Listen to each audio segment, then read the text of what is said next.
அனைவருக்கும் வணக்கம். இந்த வீடியோ கிளிக் பண்ணி வந்ததுக்கு ரொம்ப ரொம்ப நன்றி. இந்த வீடியோவில் நாம் மோட்டோ H50 ஃபியூஷனோட ஃபுல் ரிவ்யூவை பற்றி தான் பார்க்க போகிறோம். இந்த மொபைலோட பாசிட்டிவ்ஸ் என்ன, நெகட்டிவ்ஸ் என்ன, என்னென்ன நல்லா இருக்குது, என்னென்ன இதில் இஷ்யூவாக இருக்குது, யார் யார் வாங்கலாம், யார் யார் வாங்கக்கூடாது போன்ற எல்லா விஷயத்தையும் தெளிவாக சீக்கிரமாக பார்த்துடலாம். அண்ட் இந்த மொபைலை வாங்கலாமா, இல்லை இந்த பட்ஜெட் செக்மெண்ட்டில் இருக்க வேறு மொபைலை வாங்கலாமா போன்ற எல்லா விஷயத்தையும் பார்த்துடலாம். ஓகே நண்பா, முதல்ல நம்ம அன்பாக்சிங்லேருந்து பார்த்துடலாமா. அன்பாக்சிங் பொறுத்த வரைக்கும் மொபைல் கொடுத்துருக்காங்க, 68 வாட் ஃபாஸ்ட் சார்ஜர் கொடுத்துருக்காங்க, டைப் சி கேபிள் கொடுத்துருக்காங்க. அண்ட் அது மட்டும் இல்லாமல் பேக் கேஸுமே ஃப்ரீயாகவே ப்ரொவைட் பண்ணிடுறாங்க. ஓகே, இதுதான் அன்பாக்சிங்கை பொறுத்த வரைக்கும். அண்ட் டிஸ்பிளே பில்ட் குவாலிட்டி அதை பற்றி பார்த்துடலாமா. இங்கே திக்னஸ் பொறுத்த வரைக்கும் 7.9 மில்லிமீட்டர் கொடுத்துருக்காங்க நண்பா. ஸோ ரொம்ப ஸ்லிம்மான மொபைல் தான் இது நமக்கு. அண்ட் வெயிட் பொறுத்த வரைக்கும் 175 கிராம் கொடுத்துருக்காங்க. ஸோ ஃபீல் பண்ணுறதுக்கு ரொம்ப லைட் வெயிட்டான மொபைல் யூஸ் பண்ணுற மாதிரியான ஒரு ஃபீலிங் இருக்குது. அண்டு ஃப்ரண்ட்டில் நமக்கு கொரில்லா கிளாஸ் 5 ப்ரொடக்ட் பண்ணியிருக்காங்க. ஸோ நல்ல ப்ரொடெக்ஷனே கொடுத்துருக்காங்க. பேக்கில் நமக்கு வீக்கெண்ட் லெதர் இருக்குது, அந்த லெதர் இருக்குன்னு சொல்லியிருக்காங்க. ஃப்ரண்ட்டில் நமக்கு கர்வ் டிஸ்பிளே இருக்குது அண்ட் பேக் பேனலுமே ஸ்லைட்டாக கர்வ்டு டிசைனோட கொடுத்துருக்காங்க. ஸோ அண்ட் ஃபீலிங் ரொம்ப ரொம்ப ப்ரீமியமாகவே இருக்குது நண்பா. அண்ட் ரொம்ப ஸ்லிம்மான மொபைல் வேணும், லைட் வெயிட்டான மொபைல் வேணும் அப்படின்னு நினைக்கிறவங்களுக்கு மோட்டோ பர்ஃபெக்டான ஆப்ஷனாக இருக்கும். அண்டு நல்ல ப்ரொடெக்ஷனும் கொடுத்துருக்காங்க. IP68 ரேட்டிங் வேறு கொடுத்துருக்காங்க. ஸோ நம்ம தண்ணியிலே கூட போட்டு யூஸ் பண்ணலாம். ஸோ ஒரு தாறுமாறான பில்ட் குவாலிட்டி நமக்கு மோட்டோ இங்கே கொடுத்துருக்காங்க. ஸோ இதுக்கு ரேட்டிங்னு பார்க்கும்போது கண்டிப்பாக 9 அவுட் ஆஃப் 10 ஸ்டார்ஸ்ன்றது கொடுத்துடலாம். அண்ட் டிஸ்பிளேவை பற்றி பார்த்துடலாமா நண்பா. முன்னவே சொன்ன மாதிரி இது வந்து கர்வ்டு டிஸ்பிளே அண்டு 6.7 இன்ச்சஸ் கொடுத்துருக்காங்க. POLED பேனல் தான். 144 ஹெர்ட்ஸ் ரெஃப்ரெஷ் ரேட் இருக்குது. ஸோ தரமான எக்ஸ்பீரியன்ஸ் நமக்கு கிடைக்கும். பட்டர் ஸ்மூத்தான யூசர் எக்ஸ்பீரியன்ஸ் இருக்க போது 1300 nits பீக் பிரைட்னஸ் இருக்குது. ஸோ அவுட்டோரில் மேக்ஸிமம் எந்த பிரச்சனையும் வரக்கூடாது. அண்ட் லோவஸ்ட்டு பிரைட்னஸ்னு பார்க்கும்போது 2.8 nits வரைக்கும் போகிறதா கேள்விப்பட்டேன் நண்பா. அண்டு ஃபிங்கர் பிரிண்ட் சென்சர் இன் டிஸ்பிளேலே கொடுத்துருக்காங்க. அது ஓரளவுக்கு நல்லாவே இருந்தது. ஃபாஸ்ட் அண்ட் ஸ்னாப்பியாக இருந்ததுன்னு சொல்லலாம். ரெஃப்ரெஷ் ரேட்டை நம்மளால் 60 ஹெர்ட்ஸ், 90 ஹெர்ட்ஸ், 120 ஹெர்ட்ஸ் அண்ட் 144 ஹெர்ட்ஸ்னு நம்மளால் ஸ்விட்ச் பண்ணிக்க முடியும். ஸோ ஓவராலாக டிஸ்பிளே மற்ற மொபைல்ஸை கம்பேர் பண்ணும்போது இங்கே பெட்டரான டிஸ்பிளேவே கொடுத்துருக்காங்க. பட் இங்கே HDR சப்போர்ட் மட்டும் இல்லை, அது ஒரு சின்ன நெகட்டிவ் தான். ஓகே, டிஸ்பிளேவுக்கு கண்டிப்பாக 9 அவுட் ஆஃப் 10 மார்க்ஸ்ன்றது கொடுத்துடலாம். பேட்டரி லைஃப் 144 ஹெர்ட்ஸ் இருக்கிறதால கம்மியாக இருக்கும் அப்படின்னு நினைக்க தேவையில்லை. பிகாஸ் இங்கே டீசெண்டான பேட்டரி பேக்கப் மோட்டோவில் நமக்கு கிடச்சிது. சார்ஜிங் ஸ்பீட் பொறுத்த வரைக்கும் 68 வாட் ஃபாஸ்ட் சார்ஜிங் சப்போர்ட் கொடுத்துருக்காங்க இல்லையா. ஸோ அதை யூஸ் பண்ணி 15 நிமிஷத்துலேயே நம்மளால் கிட்டத்தட்ட 30% சார்ஜ்ன்றது டாப் அப் பண்ணிக்க முடியும். அரை மணி நேரம் போட்டோம்னா ஓவராலாக ஒரு 55 to 60% நம்ம எதிர்பார்க்கலாம் நண்பா. ஃபுல் சார்ஜ் ஆகிறதுக்கு கிட்டத்தட்ட 1 hour ஆகுது. ஒரு 55 minutes to 65 minutes அப்படின்னு நம்ம எடுத்துக்கலாம். ஒவ்வொரு சுச்சுவேஷன்ஸை பொறுத்து அது இருக்குது. So build and design, display, battery performance பற்றி பார்த்துட்டோம். ஓரளவுக்கு நல்லாவே பண்ணியிருந்தாங்க. பேட்டரி லைஃப்க்கு நம்ம 8 அவுட் ஆஃப் 10 ஸ்டார்ஸ்ன்றது கொடுக்கலாம். பிகாஸ் பேட்டரி பேக்கப் நிறையா இருக்க மாதிரியான மொபைல், ஃபாஸ்ட் சார்ஜிங் பெட்டராக இருக்க மாதிரியான மொபைல் நிறையவே இருக்குது. ஸோ அதையும் நீங்கள் மைண்டில் வச்சுக்கோங்க. அண்ட் சாஃப்ட்வேர் அண்ட் ஹார்ட்வேர் பற்றி பார்த்துடலாம்.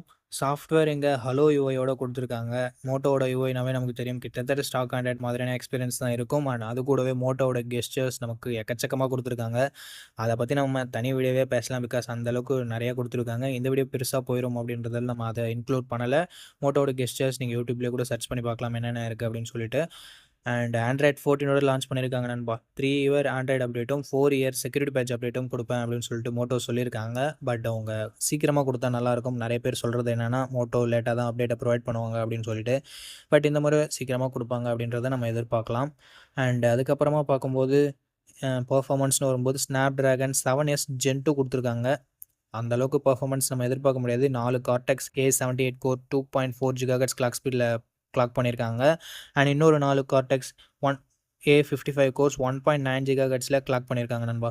அண்ட் AnTuTu ஸ்கோர்ஸ் பொறுத்த வரைக்கும் ஓவரால் ஒரு ஆவரேஜாக 5,20,000 கிட்ட வருது.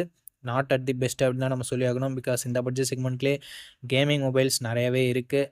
ஸோ கேமராக இருந்தீங்கன்னா மட்டும் நீங்கள் இந்த மொபைலை அவாய்ட் பண்ணுறது ஒரு பெஸ்ட்டான ஆப்ஷனாக இருக்கும் நண்பா. இல்லை மாடரேட் கேமிங் தான் ப்ரோ நான் பண்ணுவேன் அப்படின்னு நினச்சிங்கன்னா நீங்கள் இந்த மொபைலை கன்சிடர் பண்ணலாம்.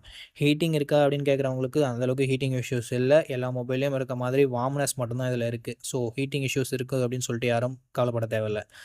பர்ஃபார்மன்ஸ்க்கு ரேட்டிங் அப்படின்னு பார்க்கும்போது 6 அவுட் ஆஃப் 10 ஸ்டார்ஸ்ன்றது கொடுத்துடலாம். ஏன்னா முன்னவே சொன்ன மாதிரி கேமிங் மொபைல்ஸ் அட்டகாசமாக பர்ஃபார்மன்ஸ் பண்ணக்கூடிய மொபைல் எல்லாமே இந்த பட்ஜெட் செக்மெண்ட்டில் நமக்கு அவைலபிளாக இருக்குது. ஓகே நண்பா, build and design, display, performance, battery எல்லாமே பார்த்துட்டோம். இன்னும் மீதி இருக்கிறது கேமரா மட்டும்தான். கேமரா இங்கே அட்டகாசமாக கொடுத்துருக்காங்க நண்பா. 50 மெகாபிக்சல் மெயின் கேமரா OISோடு இருக்குது. சோனி LYTIE LYT 700C என்ற மாடலோட ஒரு சென்சர் கொடுத்துருக்காங்க. 13 மெகாபிக்சல் அல்ட்ரா வைட் சென்சரும் இருக்குது. SK ஹைனிக்ஸ் H11 336 என்ற ஒரு சென்சார் கொடுத்துருக்காங்க. அண்ட் இந்த சென்சாரோட ஒரு ஸ்பெஷாலிட்டி என்னென்னா, இது நம்ம மேக்ரோ ஷாட்ஸ்க்கும் யூஸ் பண்ணிக்க முடியும். ஆட்டோ ஃபோக்கஸ் இருக்கிறதால கேமராவோட பர்ஃபார்மன்ஸ் டேலைட் பொறுத்த வரைக்கும் எந்தவித பிரச்சனையும் சொல்கிற மாதிரி இல்லை. நம்ம டீட்டெயில்ஸ் ஆகட்டும், டைனாமிக் ரேஞ்ச் ஆகட்டும், கலர் கான்ட்ராஸ்ட் ரேஷியோ ஆகட்டும், எல்லாமே பர்ஃபெக்டாக இருந்தது அப்படின்னு நம்ம சொல்லலாம். வைட் ஆங்கிளும் கிட்டத்தட்ட பிரைமரி கேமரா அளவுக்கு ஈக்குவலாக மேட்ச் பண்ணுச்சு. பட் சேச்சுரேஷன் லெவல் வைட் ஆங்கிளில் கொஞ்சம் அதிகமாகவே இருந்தது. அது மட்டும் கொஞ்சம் கம்மி பண்ணியிருந்தால் பெட்டராக இருந்திருக்கும். அண்ட் செல்ஃபி கேமரா இங்கே 32 மெகா பிக்சல் செல்ஃபி கேமரா கொடுத்துருக்காங்க நண்பா. சாம்சங் ஐசோசெல் S5K JD1 என்ற சென்சர் கொடுத்துருக்காங்க. நல்ல இமேஜஸே இது ப்ரொடியூஸ் பண்ணிச்சு, டே லைட் ஆகட்டும், லோ லைட் ஆகட்டும். And low light photography primary கேமராவில் நல்லாவே இருந்தது. அடக்குவிட்டான லைட்டிங் இருந்தது. நாய்ஸ் அந்தளவுக்கு இல்லை. கலர்ஸ் எல்லாமே எனக்கு கரெக்டாக கேப்சர் பண்ணிச்சு. பெஸ்ட் இன் திஸ் செக்மெண்ட் அப்படின்னு சொல்ல முடியலனாலும் ஓரளவுக்கு நல்ல இமேஜஸே நைட் மோடில் நமக்கு மோட்டோ ப்ரொடியூஸ் பண்ணிச்சு. வைட் ஆங்கிள் அந்தளவுக்கு எப்போயுமே எந்த மொபைலுமே இருக்காது. அதே மாதிரி தான் வைட் ஆங்கிளில் நைட் ஃபோட்டோகிராஃபி கொஞ்சம் சுமாராக தான் இருந்தது. அண்ட் வீடியோகிராஃபி பொறுத்த வரைக்கும் எந்த வித பிரச்சனையும் இல்லை நண்பா. மெயின் கேமராவில் யூஸ் பண்ணி எடுக்கிறது ஓஎஸ் இருக்கிறதால ஸ்டேபிளான வீடியோ ஃபுட்டேஜஸ் நமக்கு கிடச்சிது. அண்ட் டீட்டெயில்ஸ் ஆகட்டும், டைனாமிக் ரேஞ்ச் ஆகட்டும், எல்லாமே நல்லா தான் இருந்தது. நாய்ஸ் லெவல்ஸுமே கம்மியாக தான் இருந்தது. அதுவே நம்ம 13 mega pixel wide angle use பண்ணி எடுக்கிற வீடியோஸில் எல்லாமே நல்லா தான் இருந்தது. பட் டீட்டெயில்ஸ் கொஞ்சம் கம்மியாக இருந்தது. நாய்ஸ் லிட்டில் பிட் இருந்தது அப்படின்னு தான் நம்ம சொல்லியாக்கணும். இங்கே ஒரு முக்கியமான விஷயம், 4K வீடியோ எல்லா சென்சர்லேயும் நம்மளால் ஷூட் பண்ண முடியும். வைட் ஆங்கிள் ஆகட்டும், அல்ட்ரா வைட் ஆகட்டும், செல்ஃபி கேமராவாகட்டும், எல்லாத்துலேயுமே 4K வீடியோ ஷூட் பண்ண முடியும் அப்படின்றது ஒரு பாசிட்டிவான விஷயம் இந்த பட்ஜெட் செக்மெண்ட்டில் இருக்க மற்ற மொபைல்ஸை பார்க்கும்போது. ஸோ கண்டென்ட் கிரியேட்டர்ஸ் நிறைய பேர் 4K வீடியோ எடுப்பீங்க, 4K வீடியோ எடுத்து போஸ்ட் பண்ணலாம் அப்படின்னு நினைப்பீங்க. பட் ஒரு சில மொபைல்ஸில் மட்டும்தான் ஃப்ரண்ட்டில் 4K வீடியோ நமக்கு இருக்கும். அதில் மோட்டோவும் ஒன்று. ஸோ இதை நீங்கள் கேர்ஃபுல்லாக வாட்ச் பண்ணுங்கள். செல்ஃபி கேமராவோட வீடியோ பர்ஃபார்மன்ஸ் சுமாராக தான் இருந்தது நண்பா. பிகாஸ் ஸ்டெபிலைசேஷன் அந்த அளவுக்கு இல்லை. ரொம்ப ஷேக்னஸான வீடியோ ஃபுட்டேஜஸ் தான் கிடச்சிது. ஸோ அதுவும் நீங்கள் மைண்டில் வச்சுக்கோங்க. ஸோ ஓவராலாக கேமராஸ்க்கு 7.5 அவுட் ஆஃப் 10 ஸ்டார்ஸ்ன்றது கொடுத்துடலாம். ஓகே நண்பா, இந்த மொபைலோட 8GB 128GB வேரியன்ட் இப்போதைக்கு 26,000 சேல் ஆகிட்டு இருக்குது. 26,000 மற்ற மொபைல்ஸ்னு பார்க்கும்போது நத்திங் ஃபோன் 2A இருக்குது. அண்ட் அது மட்டும் இல்லாமல் போக்கோட X6 Pro இருக்குது. ரியல்மி GT60 அதுவும் கிட்டத்தட்ட இந்த ப்ரைஸிங் செக்மெண்ட்லேயே தான் கிடைக்க போகுது ஆஃபர் டைம்லலாம் நமக்கு. ஸோ அந்த மொபைல்ஸ்க்கும் இதுக்கும் கம்பேர் பண்ணும்போது மோட்டோ நல்ல ஆல்ரவுண்டிங் மொபைலாக இருக்குது நண்பா. Display, camera and battery, charging and especially இந்த IP68 ரேட்டிங் இது எல்லாமே மோட்டோவுக்கு ஒரு சின்ன எட்ஜாக இருக்குது. இங்கே ஒரே ஒரு நெகட்டிவ் பாயிண்ட் முன்ன சொன்ன மாதிரி பர்ஃபார்மன்ஸ் தான் நண்பா. ஸோ பர்ஃபார்மன்ஸ் மட்டும் உங்களுக்கு முக்கியம் இல்லை அப்படின்னு நினச்சிங்கன்னா மோட்டோ H50 ஃபியூஷனை நீங்கள் ஆப்ஷனில் வச்சுக்கலாம். இல்லை ப்ரோ நான் கேமிங்கும் ஆடுவோம் அப்படின்னு நினச்சிங்கன்னா நீங்கள் மோட்டோவை சூஸ் பண்ணுறது ஒரு நல்ல ஆப்ஷனாக இருக்காது. பிகாஸ் பர்ஃபார்மன்ஸ் அந்தளவுக்கு இருக்காது. ஓகே நண்பா, இந்த மொபைலோட ப்ரோஸ் அண்ட் கான்ஸ் பற்றி பார்த்துடலாம். முதல்ல இந்த மொபைலோட பாசிட்டிவ் IP68 ரேட்டிங். ஸோ எந்த மொபைல்லையும் இல்லாதது இங்கே நமக்கு இருக்குது. டிஸ்பிளே, கேமரா எல்லாமே பாசிட்டிவாக சொல்லலாம். அண்ட் நெகட்டிவ் பாயிண்ட்ஸ்னு சொல்கிறதுக்கு பெருசாக எதுவும் இல்லை. பர்ஃபார்மன்ஸ் தான் கொஞ்சம் கொடுத்துருந்துருக்கலாம். அண்ட் நைட் ஃபோட்டோகிராஃபி செல்ஃபியில் அந்தளவுக்கு இல்லை. மற்றபடி எல்லாமே பெட்டராக தான் இருக்குது.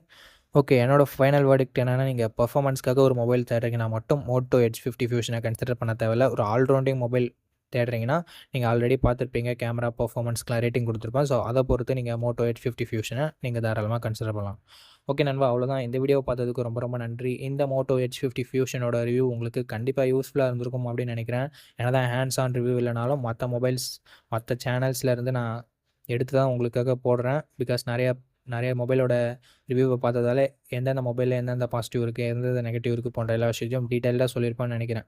ஸோ ஓகே, இந்த வீடியோ பார்த்ததுக்கு ரொம்ப ரொம்ப ரொம்ப நன்றி. இதே மாதிரி இன்னொரு நல்ல வீடியோவில் மீட் பண்ணுறேன். நன்றி, வணக்கம்.